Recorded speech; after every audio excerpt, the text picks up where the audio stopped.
Nós realmente morremos? Será que aqueles parentes que se foram estão realmente em algum lugar, ou eles realmente apareceram nos meus sonhos? Ou apareceram realmente à minha frente? Ou eu ouvi eles aparecendo em casa ou em algum lugar que eu sempre estava ali, junto dessa pessoa, e de repente senti algo, senti uma presença, senti que ela realmente estava ali? Nós resistimos à morte? A alma realmente é imortal? Ou essa é a única vida que nós temos e acabou? Temos uma vida anterior à vida? Essas são perguntas que as pessoas normalmente se fazem e que a religião, ou até mesmo a experiência de quem não é religioso, traz uma boa resposta para isso. A história que eu vou contar hoje não é buscada na internet, não está em nenhum site, não foi nenhuma pesquisa em algum lugar que não foi possível testar a veracidade. São de pessoas próximas. Só que os seus nomes são, obviamente, colocados de lado e preservados, porque aqui nós não queremos expor as pessoas, e sim os fatos. A única coisa que realmente não é verdadeira é a foto da capa do vídeo, que é meramente ilustrativo, e a sua fonte está aqui na descrição, simplesmente por questões legais. Meu nome é Adérito Simões, esse é o meu canal e todo dia eu falo sobre Umbanda. Nesse caso, a reencarnação e a missão de cada um de nós aqui nesse mundo.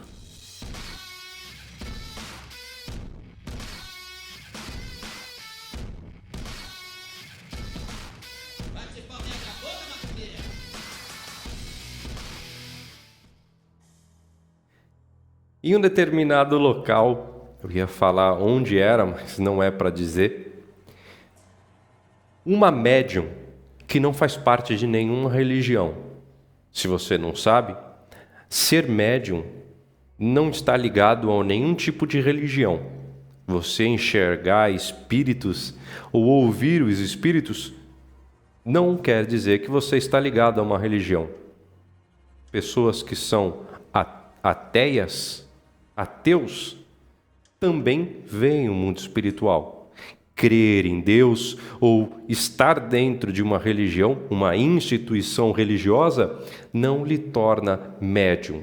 Médium é uma condição da pessoa que realiza a intermediação ou tem contato com o mundo espiritual, por assim dizer. Essa médium, que não faz parte de uma religião, que ela não gosta de participar de uma religião, estava lá na sua cozinha.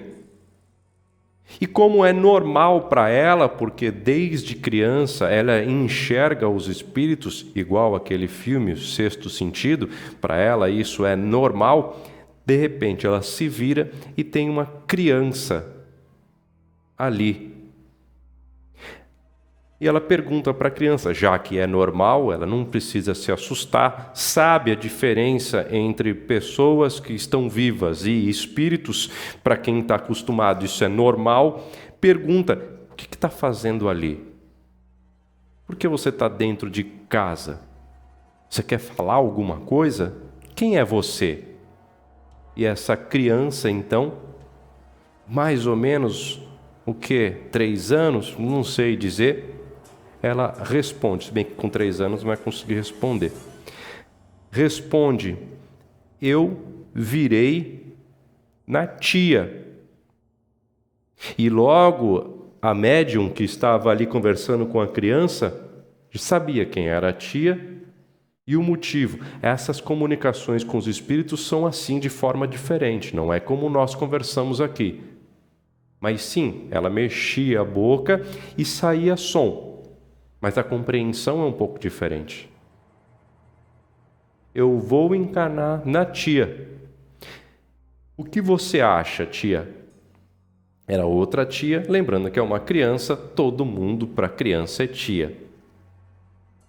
Essa médium responde, eu acho que você não deveria vir.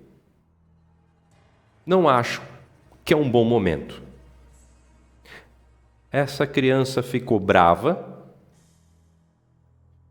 fez aquela cara mesmo de brava, só faltou colocar os bracinhos assim cruzados e foi embora.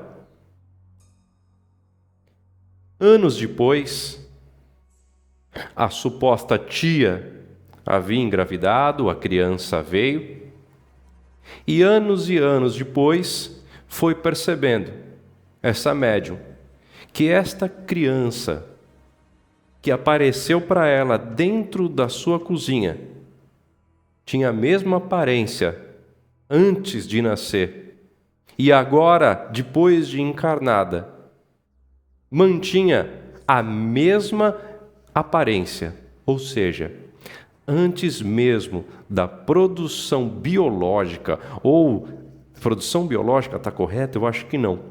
Antes mesmo de nascer, antes do óvulo junto com o espermatozoide se juntar, antes dessa mistura genética, essa criança já tinha uma forma, já tinha um rosto, já tinha uma personalidade, já tinha anteriormente ao próprio nascimento uma cara, uma forma, um jeito de ser. Não foi a genética que tornou aquela criança daquele jeito. Não só a genética. Não vou ser leviano.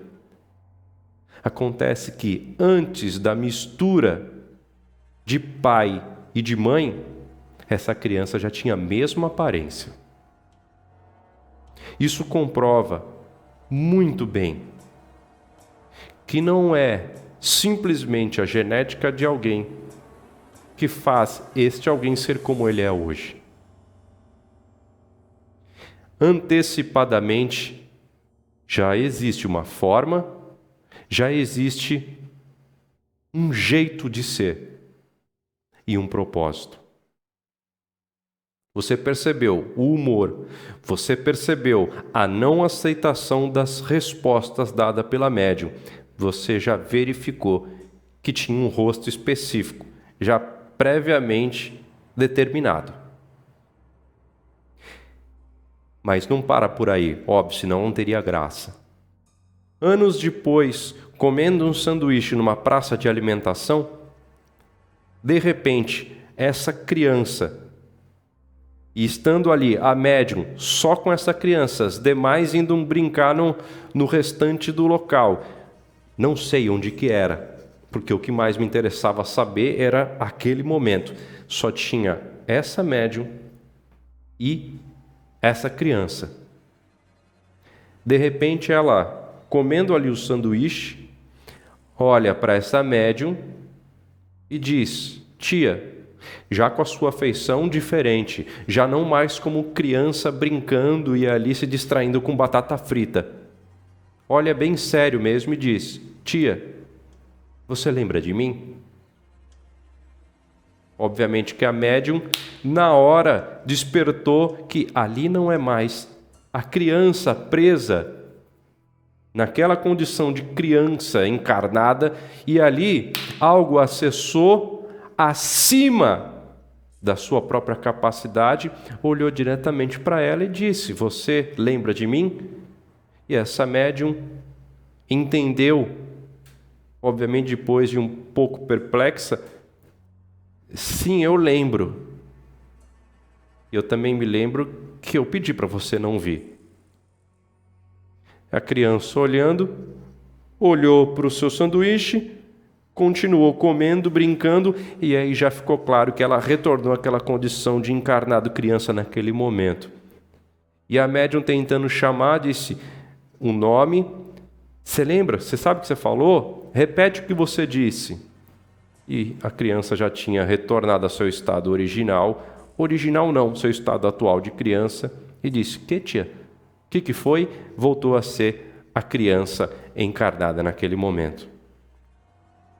Isso revela muito mais do que nós falamos anteriormente. Revela também que, além de forma, além de uma missão, além da vontade de vir, além de uma personalidade já previamente formada, nós temos também a possibilidade de sermos exatamente quem somos sem estar com as condições da matéria e do corpo. O corpo faz com que você, com que eu, com que nós tenhamos um comportamento diferente do que realmente somos fora da carne.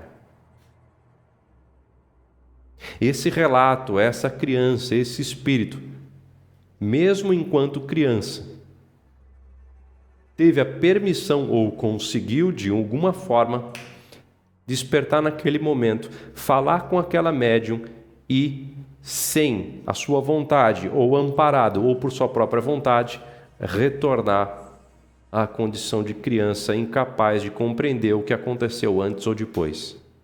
Não foi incorporação, não é a ação de outro espírito, o próprio espírito daquela criança que anunciou a sua vinda e a sua encarnação, mesmo contrário a quem estava ali presente, e mesmo dizendo que veio para um determinado fim e a união de todos aqueles que estavam envolvidos.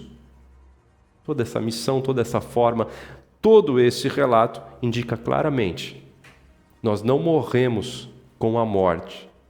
Nossa alma, ela prevalece, ela está presente e ela vive depois da morte do corpo físico. Nós temos características que permanecem, mesmo encarnados. E enquanto encarnados, não alcançamos a plenitude das capacidades que o nosso espírito possui fora da carne. Existem meios para que isso ocorra, obviamente, como, por exemplo, as projeções astrais e outras formas que nós temos para a manifestação do nosso próprio espírito, como aquela criança naquele momento, desperto, ali, saído do nosso casulo chamado de corpo. Corpo físico é muito importante, é importantíssimo. Não temos que flagelá-lo, ou muito menos dispensá-lo para ser melhor do que somos. O corpo físico é uma condição necessária, importantíssima para todos nós. Mas é possível ser mais do que nós somos. Também provado, obviamente, simplesmente e claramente, por relatos, queira você acreditar ou não, nossa alma não morre. Meu nome é Adérito Simões e eu vejo você novamente amanhã, porque nós temos vídeos todos os dias sobre Umbanda. Um grande abraço, até amanhã e tchau.